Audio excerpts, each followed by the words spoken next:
By 2025, an unprecedented 2 million outboard engines had flooded the global market.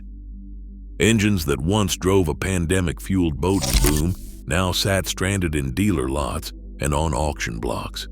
Prices that doubled in just 3 years collapsed almost overnight, wiping out businesses and leaving families underwater on loans.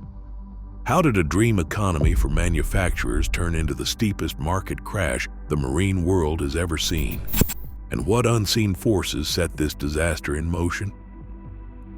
Factories ran at a fever pitch through 2023, with production lines humming day and night. Major outboard manufacturers Yamaha, Mercury, Suzuki, and Honda operated at over 95% capacity, chasing a tidal wave of orders that seemed endless just a year before. The numbers were staggering. In 2021, United States outboard sales jumped by more than 30%, and global demand for new engines soared as families, locked out of travel and crowded destinations, turned to boating for escape. Wait lists stretched for months. Dealers pleaded for more engines. Investors, watching quarterly earnings climb, pushed for even greater output. The average price of a 150 horsepower outboard doubled in just 3 years, climbing from around $12,000 before the pandemic to as much as $25,000, sometimes even $35,000 by early 2024. Bundled electronics and proprietary controls drove prices higher still, and with each new model, manufacturers justified the increases as necessary to keep up with technology and inflation. The market absorbed it all. Boating forums buzzed with stories of buyers paying above sticker price just to get on the water. Lenders joined the frenzy, offering easy financing and extended loan terms. Doubled. Inside boardrooms, optimism ruled. Analysts pointed to record utilization rates and backlogs as proof that the boom was no fluke. Shareholder calls were filled with talk of sustained demand and strategic growth. Private equity and hedge funds poured in, tying loans to output benchmarks and EBITDA targets. For plant managers and executives, the message was clear. Keep the lines moving, keep the numbers up, and do not risk missing another record quarter. Layoffs or production slowdowns were unthinkable. Any sign of hesitation could spook lenders or trigger penalties hidden deep in loan covenants. Behind the scenes, some insiders warned of a slowdown brewing in United States and European markets. But the pressure to maintain momentum drowned out cautious voices. Every engine shipped meant revenue recognized whether or not a buyer was waiting. As one market analyst noted, what looked like healthy demand was really panic buying, a bubble built on back orders and fear. The industry's success story was built on a delicate alignment of volume, pricing, and credit. For a moment, it all seemed rational, even inevitable. But beneath the surface, the seeds of oversupply were already taking root, driven by incentives that rewarded output over prudence. The next link in the chain, dealers, would soon feel the strain as obligations mounted and the flow of engines showed no sign of slowing. Gulf Coast Marine, a family-run dealership in Louisiana, opened its doors each morning to rows of gleaming outboards, most of them already spoken for by the bank. Like thousands of dealers across North America, they operated on floor plan financing, a system designed to keep inventory flowing but fraught with hidden traps. Every engine on the lot was bought with borrowed money. The lender paid the manufacturer directly. The dealer owed monthly interest and, if a unit sat too long, a curtailment, an extra principal payment, often 10 or 20%, due every 30 or 90 days. In 2021, with boats selling themselves, this was manageable. But by 2024, as showroom traffic thinned and inventory aged, the numbers turned brutal. Interest rates that once hovered below 5% shot past 9%. For a dealer carrying $2 million in inventory, every 1% increase meant another $1,666 a month out the door. On a typical plan, monthly outflows ballooned from $11,600 to more than $18,000 just to stand still. And that was before the curtailments. If an engine lingered past 90 days, the bank demanded a chunk of principal, shrinking the dealer's cash cushion even further. By the spring, many were forced to make principal payments on engines they could not move, piling new debt on top of old. Quota clauses compounded the pain. Manufacturers required minimum quarterly purchases, regardless of actual sales. Requests for relief were often denied. If a dealer refused a shipment, they risked losing access to new models, parts, or even their entire franchise.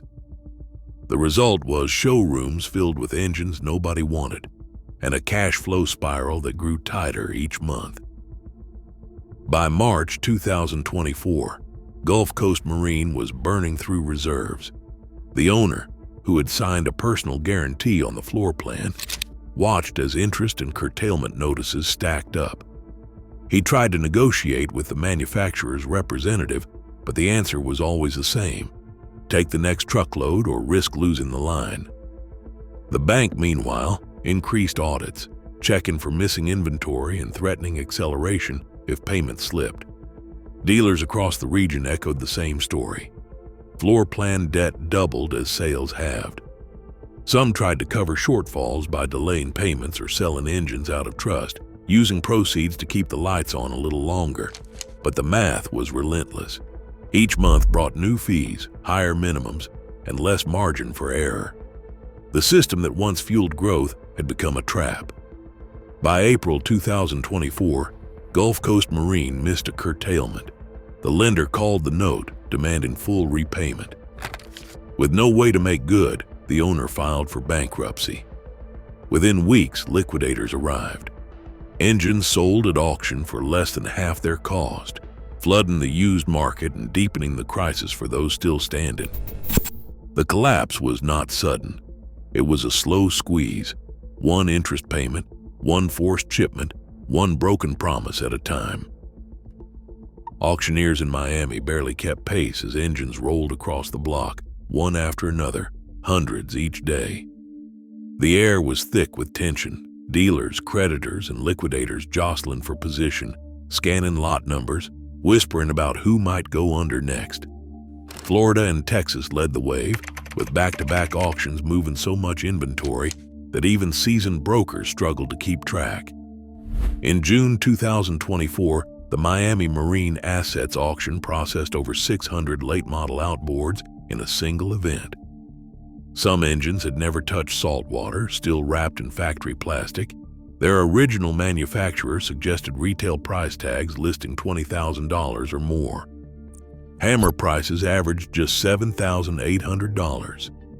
One dealer, voice hoarse from shouting over the crowd, watched as his last batch of inventory sold for less than half the cost he owed the bank.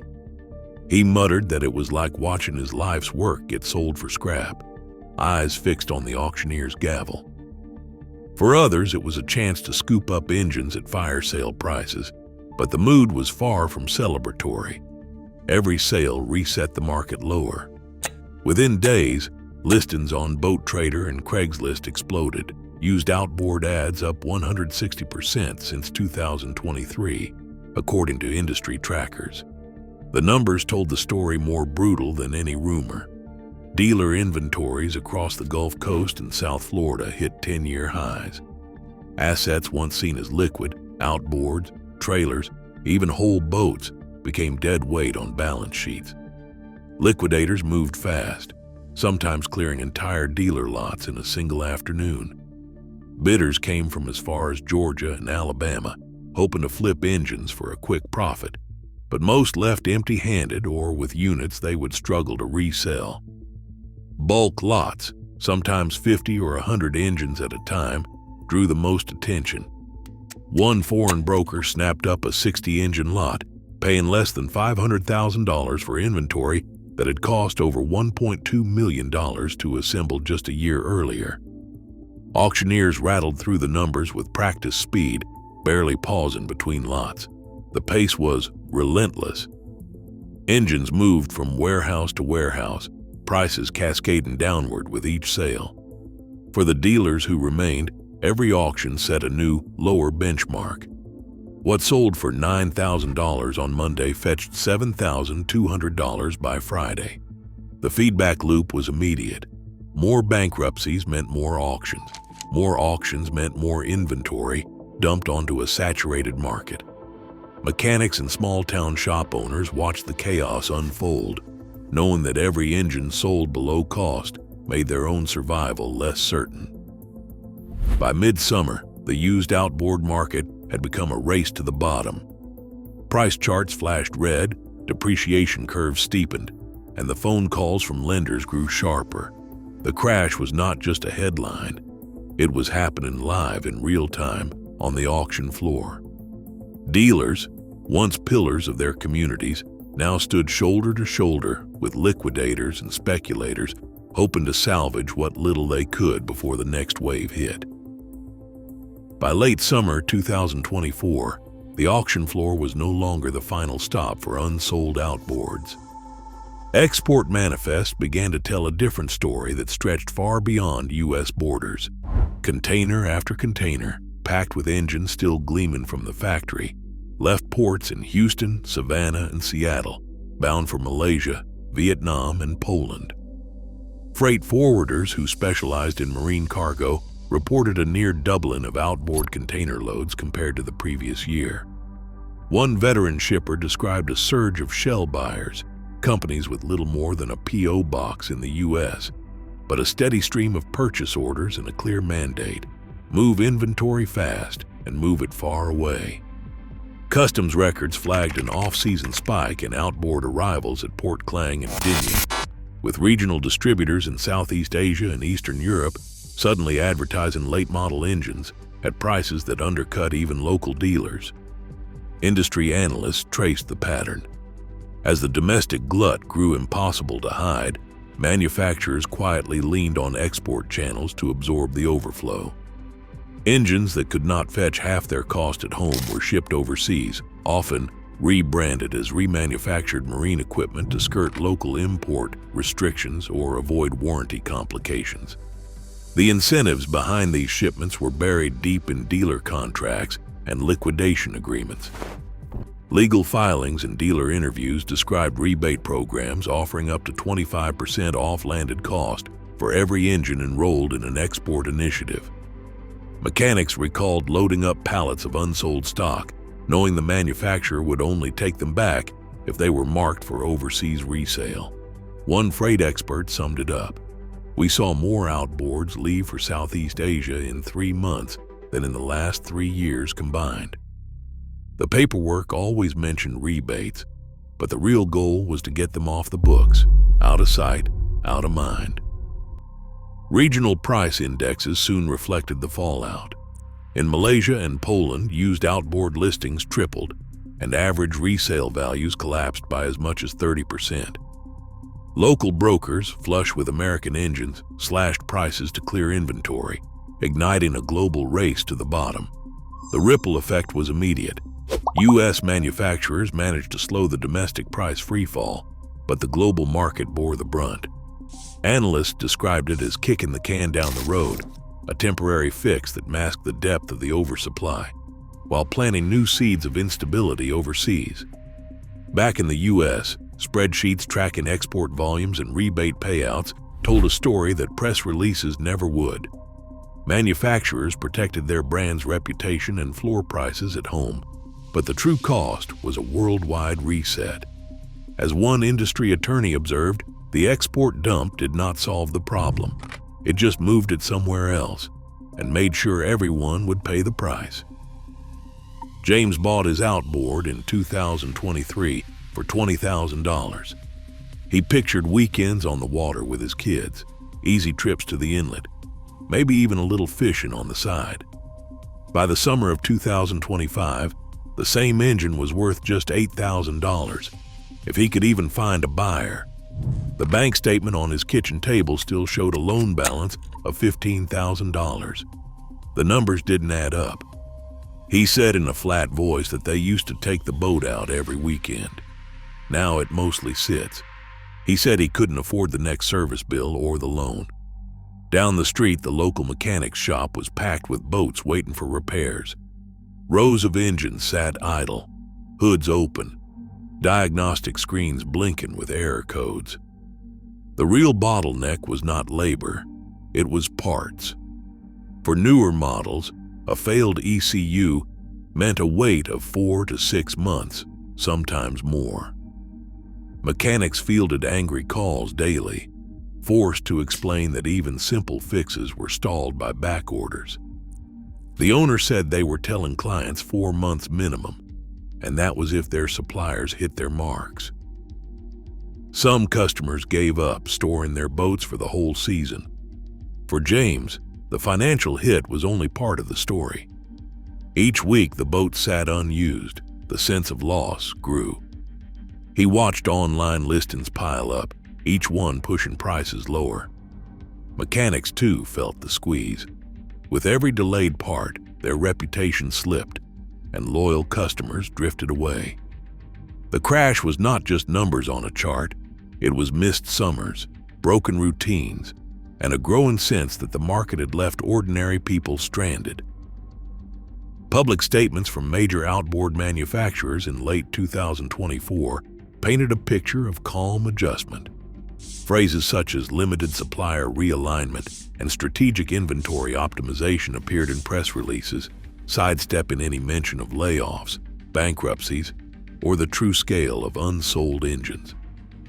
Calm adjustment. Chief Executive Officer Calls referenced a 6% compound annual growth rate for the global market and promised a return to normalized demand by 2027. Yet behind the scenes, legal filings told a different story. Public optimism, uniform commercial code records showed a spike in lender accelerations, banks demanding immediate repayment when dealers missed a single curtailment or went out of trust. UCC filings in the marine sector doubled over 2 years, mapping a trail of repossessions and forced liquidations across the Gulf Coast, Florida, and the Pacific Northwest. Legal fallout. Industry attorneys describe a wave of default notices and floor plan audits, triggered not by sudden shocks but by a relentless grind of missed payments and shrinking margins. Relentless grind. One attorney, voice steady over static, described the pattern. The moment a dealer missed a curtailment, the bank called the note. Full balance due now, inventory seized, doors locked, everything gone in days. Called the note. These legal maneuvers unfolded in the shadow of corporate optimism as manufacturers continued to downplay the scale of distress. No executive would comment on the record about internal forecasts or the mountain legal fallout. The official narrative promised stability, but the paperwork piling up in county courthouses suggested a reckoning still unresolved. Corporate optimism. For every upbeat projection, there were dozens of unanswered calls, unpaid invoices, and families left to wonder who would carry the cost. Human toll. Today, tens of thousands of outboards sit idle, symbols of supply unchecked by real demand. As global inventories swell and prices spiral, every new engine shipped risks repeating the same cycle. The lesson is clear. When speculation outpaces stewardship, collapse isn't a fluke, it's a feature. The next boom may already be building its own bust.